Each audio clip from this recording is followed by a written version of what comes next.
నమస్తే. Welcome to Andhra Prabha. నేను తేజస్వి. ఏపీలో ఎలక్షన్స్ దగ్గర పడుతున్న కొద్దీ రాజకీయాలైతే వేడెక్కుతూ వస్తున్నాయి. ముఖ్యంగా వచ్చేటప్పటికి ఇటు టీడీపీ, జనసేన పొత్తు, మరోవైపు బీజేపీతో కూడా ఆల్మోస్ట్ పొత్తైతే ఖరారైందనే చెప్పాలి. మరో 3 పార్టీలు కూడా కలిసి వైసీపీ పైన పోటీ పడడానికైతే సిద్ధంగా ఉన్నాయి. ఇక ఏ విధంగా ఉండబోతుంది రాబోయే ఎలక్షన్స్ అనేది దీని గురించి విశ్లేషణ అందించడం కోసం మనతో పాటు ఉన్నారు ఆంధ్రప్రభ ఎడిటర్ వైఎస్ఆర్ శర్మ సార్. సార్‌తో మాట్లాడదాము. నమస్కారం సార్. నమస్తే అండి. సార్, మనం చూస్తూనే ఉన్నాము ఏపీ రాజకీయాలు ఏ విధంగా ఉన్నాయి అనేది. ముఖ్యంగా వచ్చేటప్పటికి నిన్న జరిగిన సభ మనం చూసాము. చంద్రబాబు అలాగే పవన్ కళ్యాణ్ ఇద్దరు కూడా కొన్ని సీట్లు అనౌన్స్ చేసిన తర్వాత మొదటగా ఇద్దరు కలిసి సభలో పాల్గొనడం జరిగింది. చాలా ఫైరింగ్ గా మాట్లాడారు ఇద్దరు కూడా. ఏ విధంగా చూడొచ్చు అంటారు? యాక్చువల్లీ నిన్న TDP and Janasena joint meeting, అది జెండా సభ అని. అంటే 2 జెండాలు ఒకటే, టీడీపీ జెండా అండ్ జనసేన జెండా ఒకటే. ఇద్దరం కలిసి మనం పోరాడాలి అని తెలుగుదేశం అండ్ జనసేన క్యాడర్కి తాజాగా ఒక సందేశం ఇవ్వటం కోసం ఆ మీటింగ్ పెట్టారు. అంటే ఈ మధ్యకాలంలో ఈ పొత్తులు అనే ఇష్యూ రేజ్ అయిన దగ్గర నుంచి 2 క్యాడర్ల మధ్య కొంత గ్యాప్ రావటము, ఆ గ్యాప్ని పూడ్చే కార్యక్రమాలు కూడా చేస్తూ వచ్చారు. ముఖ్యంగా జిల్లాల్లో, మండల స్థాయిలో 2 పార్టీలతో కలిసి గవర్నమెంట్ మీద నిరసన కార్యక్రమాలు, ధర్నాలు చేయటాలు, అట్లా 2 జెండాలు కనిపించే విధంగా 2 క్యాడర్ మధ్య సయోధ్య కుదిరిచ్చే కసరత్తు చేస్తూ వచ్చారు. ఆ రెండు పార్టీల మధ్య మొన్న దాకా అదే చాలా సీరియస్ సమస్య అయింది. ఇక ఇప్పుడు సీట్లు అనౌన్స్ చేస్తున్న కొద్దీ, అంటే అభ్యర్థుల్ని అనౌన్స్ చేస్తున్న కొద్దీ మళ్ళీ కొంత గ్యాప్ నడుస్తున్నది. సో దాన్ని కూడా పూర్తి చేసి ఒక పార్టీ కనుక అభ్యర్థిని ప్రకటిస్తే ఆశావాహులు ఉంటారు అవతల పార్టీ నుంచి. ఈ పొత్తు వల్ల నేను దెబ్బతిన్నానని ఫీల్ అయ్యే పరిస్థితి వస్తున్నది. ముఖ్యంగా తూర్పు పశ్చిమ గోదావరి జిల్లాల్లో మనం రోజు చూస్తున్నాం నిరసన కార్యక్రమాలు, ఆ పీ గన్నవరం దగ్గర నుంచి కొన్ని నియోజకవర్గాల్లో. సో ఇది సహజంగానే రాష్ట్ర వ్యాప్తంగా ఉంటుంది. ఇది ఒక్క టీడీపీ జనసేనకే కాదు, రూలింగ్ వైసీపీకి కూడా ఇదే ప్రాబ్లం ఉంటుంది. ఇది సహజమైన ఎన్నికల దశలో సహజమైన వ్యవహారమే. కానీ ఇప్పుడున్న పరిస్థితుల్లో ఒక టీడీపీ, ఒక జనసేన కలిసి నడుస్తున్నప్పుడు అటు టీడీపీకి జనసేన అవసరం ఉంది, జనసేనకి టీడీపీ అవసరం ఉంది అని అగ్రనాయకులు గుర్తించారు. కానీ క్యాడర్లో, ముఖ్యంగా ఆశావహుల్లో ఇంకా అది పోలేదు. సో అందులో వాళ్ళు కొంత స్వార్థంతో ఆలోచిస్తున్నట్టు అధినాయకులు గుర్తించడము, అందుకనే దానికి జెండా సభ అని ప్రత్యేకించి ఒక పేరు పెట్టి కాన్సెప్చువల్ గా ఈ తాడేపల్లిగూడెంలో నిన్న సభ పెట్టారు. ఆ సభలో యాక్చువల్లీ ఒకటి క్యాడర్కి సందేశం ఇచ్చారు, రెండోది వైసీపీ పార్టీ మీద అండ్ ముఖ్యమంత్రి జగన్ మీద కూడా తీవ్ర స్థాయిలో ఆరోపణలు చేశారు. చంద్రబాబు నాయుడు గారు కూడా ముఖ్యంగా జగన్ ఉద్దేశించి ఆయన విమర్శలు చేయటము, ఈవెందో ఆ విమర్శలన్నీ పాత విమర్శలు అయినప్పటికీ కూడా మళ్ళీ తాజాగా ఆయన గొంతు నుంచి చాలా తీవ్ర స్థాయిలో తీవ్ర నిరసనతో ఆయన ఆ సమస్యలను దృష్టి తేవటము, జనసేన టీడీపీ కలిసి జగన్ నిన్ను దించడం ఖాయం అని చెప్పి ఆయన ఒక ఫైనల్ అల్టిమేటం లాంటిది కూడా ఇచ్చారు.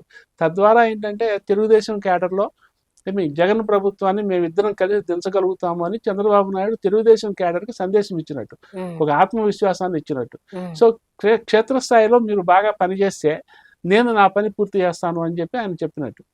ఇక రెండోది వచ్చేసరికి పవన్ కళ్యాణ్ గారి స్పీచ్ చూస్తే అది చాలా తీవ్రంగా ఉన్నది. ఆయన ఒక రకంగా చిందులు దొక్కారు కూడా. చాలా ఆవేశము, ఆగ్రహము, వీరావేశం అన్నారు. ఆవేశం కూడా మామూలు ఆవేశం కాదు, వీరావేశము. ఒక సినిమాలో ఒక ఉద్యమకారుడు, ఒక తిరుగుబాటుదారుడు ఏ స్థాయిలో అయితే ఉంటారో ఆ స్థాయిలో ఆయన డైలాగ్ డెలివరీ కానివ్వండి, మాడ్యులేషన్ కానివ్వండి, ఆయన హావభావాలు కానివ్వండి, ఆయన బాడీ లాంగ్వేజ్ తీవ్ర స్థాయిలో. ముఖ్యంగా ఒక రకంగా చెప్పాలంటే చంద్రబాబు నాయుడు గారి మెసేజ్ కన్నా మన పవన్ కళ్యాణ్ గారి మెసేజ్ చాలా తీవ్రంగా వెళ్ళింది జనంలోకి.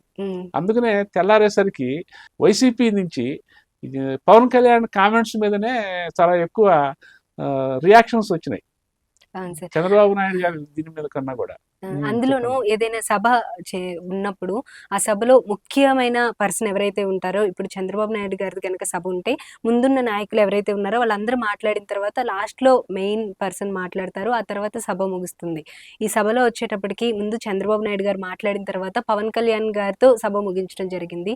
దీన్ని ఏ విధంగా చూడొచ్చు అంటారు? అంటే ఇప్పుడు వాళ్ళిద్దరికి సంబంధించి వాళ్ళిద్దరు ముందెవరు వెనకెవరు అని చూసే పరిస్థితి లేదు. ఇద్దరు అలా కూడా ఒక రకంగా మంచి కాన్ఫిడెన్స్ అనేది క్యాడర్ కి ఇచ్చింది అనుకోవచ్చు అంటారా? మామూలుగా వాళ్ళిద్దరూ వచ్చేసరికి తెలుగుదేశం నుంచి జనసేన నుంచి సెకండ్ థర్డ్ కేటగిరీ లీడర్ల చేత మాట్లాడిచ్చారు. అచ్చెన్నాయుడు లాంటి వాళ్ళు వీళ్ళందరూ మాట్లాడేశారు ముందు. తర్వాత వాళ్ళిద్దరు వచ్చిన తర్వాత ఇక మిగిలింది వాళ్ళిద్దరే.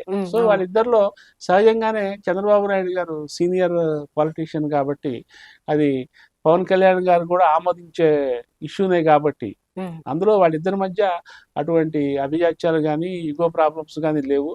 Pawan Kalyan follows Chandrababu Naidu and Pawan Kalyan listens to Chandrababu Naidu. So న్యాచురల్గా చంద్రబాబు నాయుడు గారు మెయిన్ ఫ్లాంక్ అవుతారు, ఆయన ముందు మాట్లాడారు. సరే తర్వాత ఆయన కంటే కూడా దాదాపు రెట్టింపు టైం తీసుకొని పవన్ కళ్యాణ్ గారు మాట్లాడారు.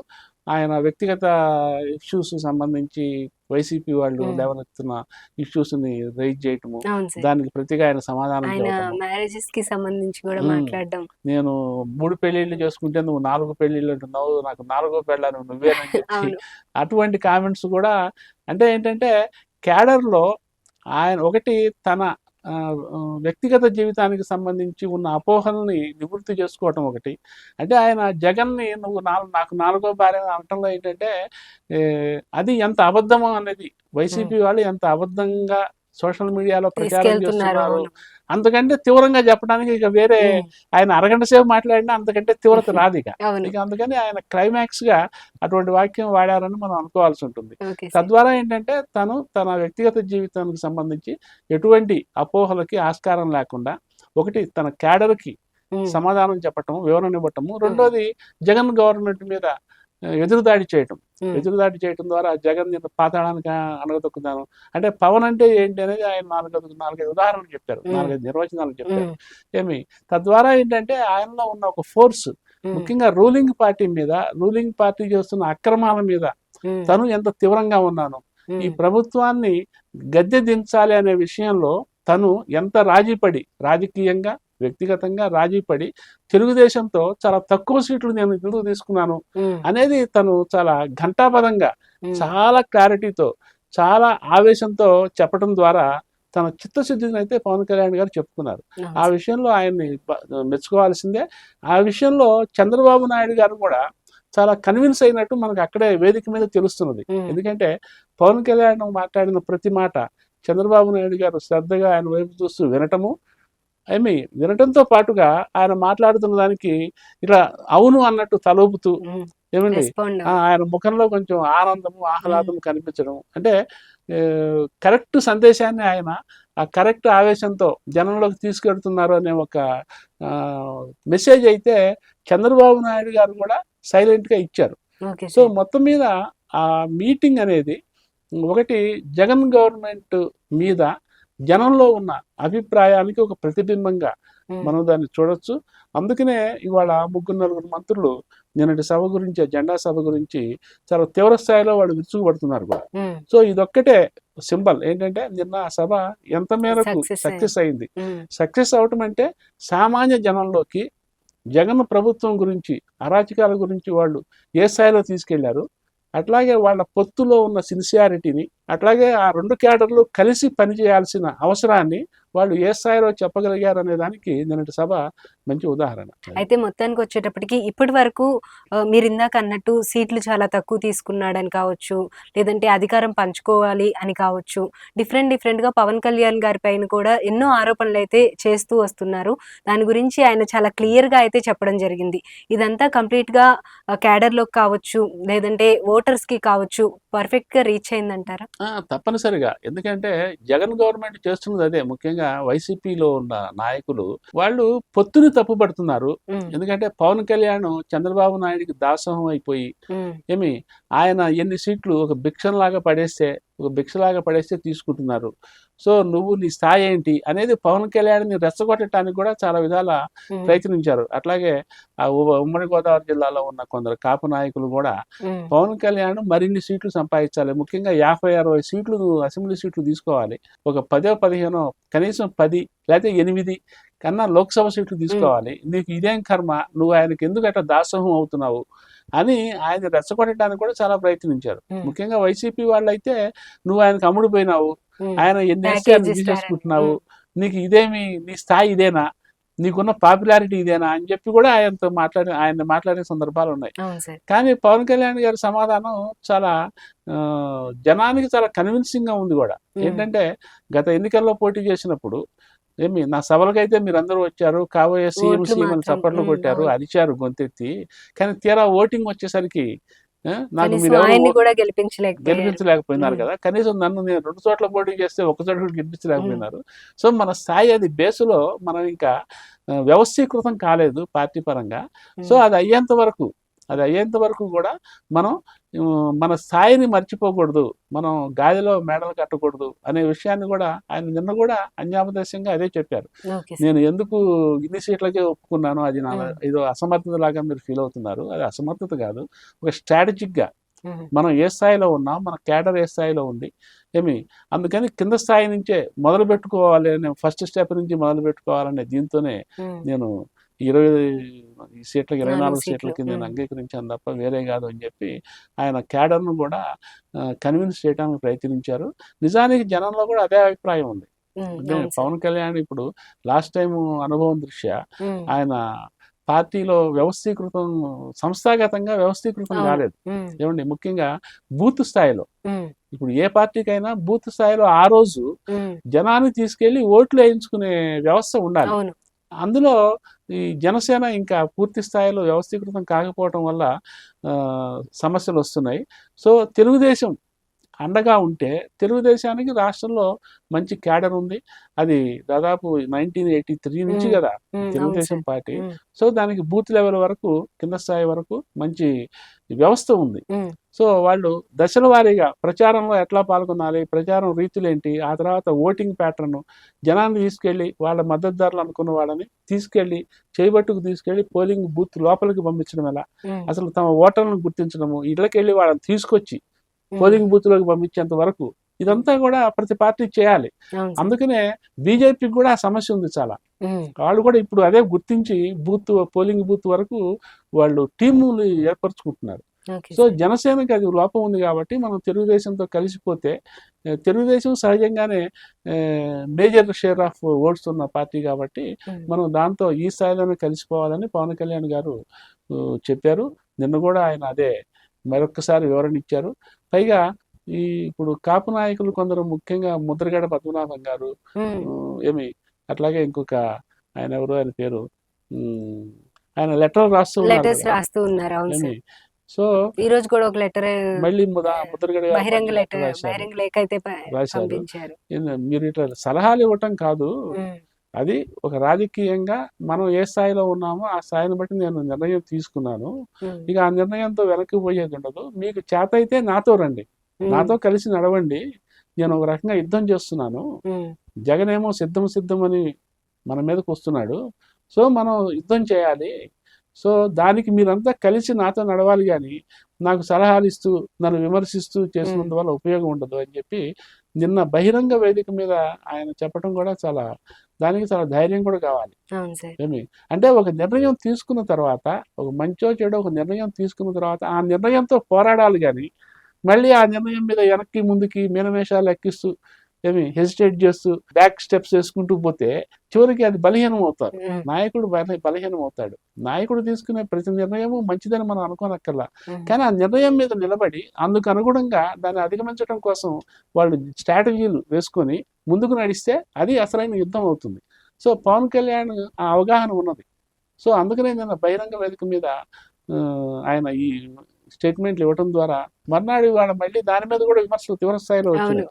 సో ఏదైతేనేమి నిన్నటి తాడేపల్లిగూడెం జెండా సభ అయితే రెండు పార్టీల క్యాడర్కి ఒక కొత్త ఉత్తేజాన్ని ఇచ్చేదిగా మాత్రం నిలిచిపోయింది. అలాగే ఇప్పుడు టీడీపీ జనసేన ఆల్రెడీ పొత్తులో ఉన్నాయి. మరోవైపు బీజేపీతో పొత్తు పెట్టుకోవాలని గత కొన్ని రోజులుగా అయితే దీని గురించి వినికిడి మనకి వినిపిస్తూనే ఉంది. త్వరలోనే పవన్ కళ్యాణ్ అలాగే చంద్రబాబు నాయుడు గారు ఢిల్లీ వెళ్ళబోతున్నారు అని చెప్పి వినిపిస్తోంది. వెళ్ళిన తర్వాత ఏ విధంగా ఉండబోతుంది అంటారు? పొత్తు పర్ఫెక్ట్ గా కన్ఫర్మ్ అవుతుందంటారా? యాక్చువల్లీ బీజేపీ తో ఈ రెండు పార్టీలకి మధ్య ఉన్న అవగాహన వాళ్ళ వరకు ఒక క్లారిటీ ఉన్నట్టు కనిపిస్తున్నది. కాకపోతే అధికారికంగా ఓపెన్ గా వాళ్ళు ఎప్పుడు చెప్తారు అనేది తప్ప, ఎందుకంటే ఇంకా ఎలక్షన్ నోటిఫికేషన్ రావడానికి ఇప్పుడు రేపు మార్చి 1 ఇంకొక 10-12 డేస్ మాక్సిమం, మార్చి 13, 14, 15 తారీఖులో రావచ్చని ఒక వాదన వినిపిస్తున్నది. ఏవైనా 10 to 15 డేస్. బహుశా దానికి ఒక 4-5 రోజుల ముందు ఒక క్లారిటీ ఇవ్వచ్చు వాళ్ళు, బీజేపీ వాళ్ళు. ఈ లోపు మీరన్నట్టు పవన్ కళ్యాణ్ గారు, చంద్రబాబు నాయుడు గారు మళ్ళీ ఒకసారి ఢిల్లీ వెళ్ళి ఫైనల్ ప్రోగ్రామ్ చాకౌట్ చేసుకుంటే ఒక క్లారిటీ వస్తుంది. సో మొత్తం మీద అయితే చంద్రబాబు నాయుడు గారు అంత ఓపెన్ గా బయటపడకపోయినప్పటికీ ఆయనకు ఒక అవగాహన ఉన్నది. ఆయన ఢిల్లీ వెళ్ళి అమిత్ షా గారిని కలిసి వచ్చిన తర్వాత ఒక క్లారిటీ వచ్చింది, ఒక ఫైనల్ షేప్ కూడా వచ్చింది. ఇక పవన్ కళ్యాణ్ గారు ఆయన అసలు ఓపెన్ గానే చెప్తున్నారు, మేము ముగ్గురం కలిసి పోటీ చేస్తున్నాము, నేను చాలా కష్టపడ్డాను బీజేపీని కన్విన్స్ చేయడానికి, ఏమి చాలా తిట్లు తిన్నాను, మొత్తానికి ఒప్పించాను అని ఇవన్నీ చెప్పాడంటే అర్థం ఏంటి? సో బీజేపీ యాక్సెప్టెడ్ అని. సో మొత్తానికి ట్రయాంగులర్ బీజేపీ అండ్ అధికారిక ప్రకటన రావడం, జనసేన ముగ్గురు కలిసి పోటీ చేస్తున్నారు అనేది పవన్ కళ్యాణ్ మాటల ద్వారా స్పష్టం అయిపోయింది. కాకపోతే ఏంటంటే బీజేపీ వైపు నుంచి ఒక క్లారిటీ, ఒక అఫీషియల్ నోట్ రావటమే. అది ఇంకా ఈ మార్చి 1st వీక్ 2nd వీక్ లోపల బహుశా అది కూడా ఫార్మాలిటీస్ అని పూర్తి చేసుకొని వాళ్ళు కూడా రావచ్చు. అంటే దానికి ముందు ఏంటంటే మళ్ళీ సీట్ షేరింగ్, ఒకటి నంబర్ ఆఫ్ సీట్స్, ఆ నంబర్ ఆఫ్ సీట్స్ ఎన్నో తెలితే ఎక్కడెక్కడ ఏవేమిటి అది కూడా ఒక క్లారిటీ ఒకసారి వీళ్ళు వెళ్ళి మాట్లాడి వచ్చిన తర్వాత బహుశా బీజేపీ వాళ్ళు అనౌన్స్ చేసి ఇప్పటికి వాటి మీద కూడా క్లారిటీ ఉందని స్పష్టంగా. ఎందుకంటే బీజేపీ వాళ్ళు ఏ లోక్సభ సీట్లు అడిగారు, ఏ అసెంబ్లీ సీట్లు అడిగారు, దాని మీద కూడా మనకు రోజు తెలుస్తూనే ఉంది. సో వాటి మీద కొంచెం 1-6 అటు ఇటు మార్పులు తప్ప పెద్దగా చేంజెస్ కూడా ఉండకపోవచ్చు. కాకపోతే ఏంటంటే బీజేపీ నేషనల్ లెవెల్లో ఇతర రాష్ట్రాల్లో లోక్సభ సీట్ల మీద బీజేపీ కసరత్తు చేసుకుంటుంది. ఈ రోజు కూడా బీజేపీ ఎలక్షన్ కమిటీ మీటింగ్ జరుగుతున్నది ఢిల్లీలో. వాళ్ళు వేరియస్ స్టేట్స్ లో పార్టీ క్యాండిడేట్స్ ని సెలెక్ట్ చేయడానికి. సో వాటిలో మన తెలంగాణ ఒకటి, ఆంధ్రప్రదేశ్ ఒకటి, అంతే వాళ్ళకి. మనకంటే ఆంధ్రప్రదేశ్ ముఖ్యం కానీ వాళ్ళకి అన్ని రాష్ట్రాల్లో ఒక రాష్ట్రం ఏమి అంత క్యాజువల్ గా తీసుకుంటున్నారు వాళ్ళు. ఎందుకంటే వాళ్ళ వ్యూహాలను, వాళ్ళ లెక్కలు వేరు. వాళ్ళకి లోక్సభలో బలం కావాలి ఏమి. అందులో 3rd టర్మ్ వచ్చిన తర్వాత మోడీ చాలా భారీ కార్యక్రమాలు చేయాలని, భారీ కార్యక్రమాలు అంటే అసలు రాజ్యాంగాలు మార్చడం దగ్గర నుంచి, ఏమంటే పాక్ ఆక్రమిత కాశ్మీర్ లాగేసుకోవడం దగ్గర నుంచి పెద్ద పెద్ద ఎజెండా ఉన్నట్టు తెలుస్తున్నది. అసలు ఆయనే చెప్తున్నారు, మోడీ గారే. ఇష్యూస్ చెప్పడం లేదు కానీ ఆయన ప్రోగ్రామ్ అయితే భారీ ప్రోగ్రామ్ ఉందని చెప్తున్నారు. ఇప్పటికే ఆయన కొన్ని పెద్ద పెద్ద కార్యక్రమాలే చేశారు. వాటితో పోలిస్తే ఇవి చాలా చిన్నవి. అసలు రాజ్యాంగాలు సమూలంగా మార్చడం, రిజర్వేషన్లు మార్చటాలు, పాక్ ఆక్రమిత కాశ్మీర్ అర్జెంట్ గా తీసేసుకోవాలి ఏమి, ఇవన్నీ చాలా పెద్ద పెద్ద ప్రోగ్రాములు ఉన్నాయి. అందుకోసం ఎవరు క్వశ్చన్ చేయలేని విధంగా రాజ్యసభలో కూడా వాళ్ళ ప్రైమ్ ఎజెండా అదే. రాజ్యసభలో సొంత కాళ్ళ మీద ఏ చట్టం పడితే ఆ చట్టం చేసుకోవాలి ఏమి. అందులో ఆంధ్రప్రదేశ్ లో ఎవరు ఉపయోగపడతారు? అసలు ఒక మాట చెప్పాలంటే జగన్ గవర్నమెంట్, జగన్ ఎంపీలు కావాలి, అటు వాళ్ళ వైపు నుంచి జనసేన, టీడీపీ కూటమి ఎంపీలు కూడా కావాలి. సో వీళ్ళు మధ్య మార్గంలో ఉంటారు. సో అందుకని ఏదో 4 సీట్లు అడిగి తీసుకొని బార్గెన్ చేసి అడిగి తీసుకోవడం తప్ప వాళ్ళు సీరియస్ కంటెండర్స్ గా ఉండే అవకాశం కనపట్ల. నామకే వస్తే పోటీ చేస్తారు, సరే పోటీలో దిగిన తర్వాత ఆ క్యాండిడేట్స్ వాళ్ళ తెప్పులు వాళ్ళు పడతారు, గెలిస్తే గెలుస్తారు, లేకపోతే లేదు. బట్ అల్టిమేట్ గా చివరికి వచ్చేసరికి ఎవరు ఎంపీలు ఎంతమంది తేలుతారు, మనకి ఎవరు ఉపయోగపడతారు. జగన్ అయినా ఆయనకు బీజేపీ ఉపయోగపడుతున్నారు, వీళ్ళు వచ్చినా ఉపయోగపడతారు, ఎందుకంటే వాళ్ళ కూటమే కాబట్టి.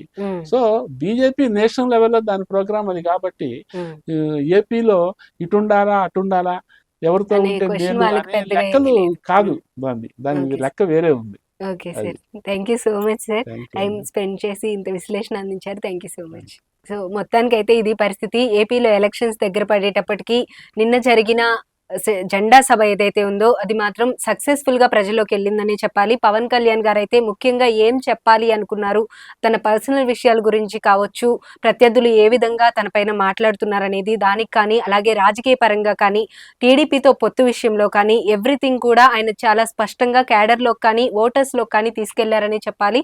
ఇక తర్వాత విషయం వచ్చేటప్పటికి బీజేపీతో కూడా పొత్తు అనేది తప్పకుండా ఉంటుందని ఒక రకంగా ఇండైరెక్ట్ గా ఇప్పటికే అన్అఫీషియల్ గా చెప్పారని చెప్పాలి. ఇక ఇంకో 10-15 రోజుల్లో ఎలక్షన్ కోడ్ కూడా వస్తుంది కాబట్టి ఈ లోపల వీళ్ళు ఇది ఒక 5 to 6 డేస్ ముందు అనౌన్స్ చేసే అవకాశం అయితే తప్పకుండా ఉంది అని చెప్పి సార్ అయితే చెప్తున్నారు. ఇది ఇవాల్టి విశ్లేషణ. మరో కార్యక్రమంలో మళ్ళీ కలుద్దాం. అంతవరకు చూస్తూనే ఉండండి ఆంధ్రప్రభ.